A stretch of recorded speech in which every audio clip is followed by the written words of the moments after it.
ಕಳೆದ 5 ವರ್ಷಗಳಿಂದ ನಮ್ಮ ಕೂಡಲ ಸಂಗಮದ ಪಂಚಮಸಾಲಿ ಪೀಠದ ವತಿಯಿಂದ ಈ ದೇಶಕ್ಕೆ ಮಾದರಿ ಆಗುವಂಥ ಚಳವಳಿಯನ್ನು ನಿರಂತರವಾಗಿ ಸಂವಿಧಾನಬದ್ಧವಾಗಿ ನಾವೆಲ್ಲ ಮಾಡ್ತಾ ಇದ್ದೀವಿ. ಡಿಸೆಂಬರ್ 10ನೇ ತಾರೀಕು ಸರ್ಕಾರ ನಮ್ಮ ಮೇಲೆ ಮಾರಣಾಂತಿಕವಾದಂಥ ಹಲ್ಲೆ ಮಾಡಲಿಕ್ಕೆ ಪೊಲೀಸ್ ಮುಖಾಂತರ ಕುಮ್ಮಕ್ಕು ಕೊಟ್ಟು ನಮ್ಗೆ ಹಲ್ಲೆ ಮಾಡಿಸಿದ್ರು. ಅಲ್ಲಿಂದ ನಾವು ಕಾನೂನಾತ್ಮಕವಾಗಿ ಹೋರಾಟ ಮಾಡಿ ಹೈಕೋರ್ಟಲ್ಲಿ ನಮ್ಮ ಪರವಾಗಿ ತೀರ್ಪು ಬಂದಿದೆ. ಈಗ ಮತ್ತೆ ಹೋರಾಟ ಶುರು ಮಾಡಬೇಕಾಗಿತ್ತು. ಎಲ್ಲಿಂದ ಶುರು ಮಾಡಬೇಕಂತ ವಿಚಾರ ಇತ್ತು. ಆ ನಿಟ್ಟಲ್ಲಿ ರಾಯಬಾಗ್ ತಾಲೂಕಿನ ಪಂಚಮಸಾಲಿಗಳು ನಮ್ಮಿಂದನೇ ಶುರು ಮಾಡಿರಿ, ನಮ್ಮ ತಾಲೂಕಿಂದ ಹೋರಾಟ ಶುರು ಮಾಡ್ರಿ ಅಂತೇಳಿ ಒಂದು ತಿಂಗಳಿಂದ ಈ ರಾಯಬಾಗ್ ತಾಲೂಕಿನ ಎಲ್ಲ ಹಳ್ಳಿಗಳಲ್ಲಿ ಪ್ರವಾಸ ಮಾಡಿ ಜನರ ಸಂಘಟನೆ ಮಾಡಿ ಲಿಂಗಾಯತ ಪಂಚಮಸಾಲಿ ಮೀಸಲಾತಿ ಹೋರಾಟ ಯಾವ ಕಾರಣಕ್ಕೆ ನಿಲ್ಲಲ್ಲ, ನಮ್ಮ ಮಕ್ಕಳ ಕೈಯಲ್ಲಿ ಆದೇಶ ಪತ್ರ ಸಿಗೋವರೆಗೂ ಪ್ರಾಣ ಒತ್ತಿಟ್ಟಾದರೂ ಪರವಾಗಿಲ್ಲ ಈ ಹೋರಾಟ ಮುಂದುವರಿಸ್ತೀವಿ ಅನ್ನೋದನ್ನು ಇವತ್ತು ಮತ್ತೊಮ್ಮೆ 8ನೇ ಹಂತದ ಹೋರಾಟವನ್ನು ಇವತ್ತು ಬೆಳಗಾವಿ ಜಿಲ್ಲೆಯ ರಾಯಬಾಗ್ ತಾಲೂಕು ಆರೋಗ್ಯದಿಂದ ತಾಲೂಕು ಮಟ್ಟದ ಪ್ರತಿಜ್ಞಾ ಕ್ರಾಂತಿ ರ್ಯಾಲಿ ಮೂಲಕ ಇವತ್ತು ಶುರು ಮಾಡಿವಿ.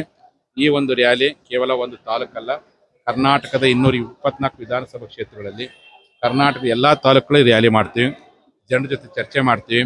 ಹೋರಾಟ ಮುಂದೆ ಯಾವ ರೀತಿ ಮಾಡ್ಬೇಕಂದ್ರೆ ಜನರು ಯಾವ ಸಂದೇಶ ಕೊಡ್ತಾರೋ ಆ ಸಲಹೆಗಳನ್ನು ಸ್ವೀಕಾರ ಮಾಡಿಕೊಂಡು ಜನ ಕೊಟ್ಟಂತ ನಿರ್ಧಾರವನ್ನೇ ನಮ್ಮ ನಿರ್ಧಾರ ಅಂತೇಳಿ ಪ್ರಕಟಗೊಳಿಸ್ತೀನಿ.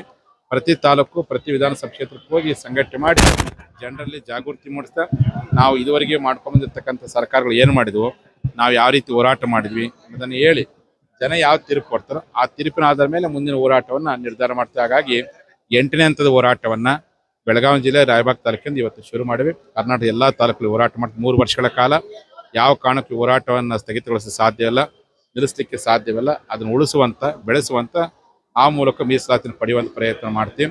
ನಮ್ಮ ಎದುರಿಗೆ ಬಹಳ ದೊಡ್ಡ ಮಾದರಿ ಅಂತಂದರೆ ಮಹಾರಾಷ್ಟ್ರದ ಮರಾಠ ಮೀಸಲಾತಿ ಹೋರಾಟ ಮತ್ತು ಕರ್ನಾಟಕದ ಒಳ ಮೀಸಲಾತಿ ಹೋರಾಟ. ಈ ಎರಡೂ ಸಹನೆಯಿಂದ ಹೋರಾಟ ಮಾಡಿದ ಪರಿಣಾಮ ತಡವಾಗದ ನ್ಯಾಯ ಪಡ್ಕೊಂಡೇವೆ. ಹಂಗೆ ಪಂಚಮಸಾಲಿ 5 ವರ್ಷ ಹೋರಾಟ ಮಾಡಿವಿ. ಇನ್ನೂ ಸ್ವಲ್ಪ ದಿನ ಆಗಲಿ, ಭಗವಂತ ಯಾವಾಗ ಕೊಡ್ತಾನೋ, ಯಾವ ಮುಖ್ಯಮಂತ್ರಿ ಮುಖಾಂತರ ಕೊಡಿಸುವಂಥ ಹಣೆ ದೇವರು ಇಚ್ಛೆ ಇದೆ ಗೊತ್ತಿಲ್ಲ. ಆ ಮುಖಾಂತರ ಮೀಸಲಾತಿ ಪಡಿತೀವಿ, ಒಟ್ಟು ನ್ಯಾಯವನ್ನು ಪಡಿತೀವಿ. ಮೀಸಲಾತಿ ನಿಂತ ನಿರ್ಲ ಅರಿಯುವಂಥ ಗಂಗೋತ್ರಿ ನಿರಂತರ ಮಾಡ್ಕೊಂಡು ಹೋಗ್ತೀವಿ.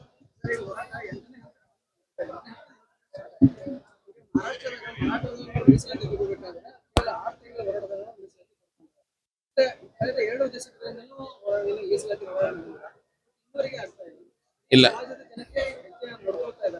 ಇಲ್ಲ ಇಲ್ಲ ನೀವು ನಮ್ಮ ಮಾಧ್ಯಮದಲ್ಲಿ ಕನ್ಫ್ಯೂಸ್ ಆಗಿದ್ದೀರಿ.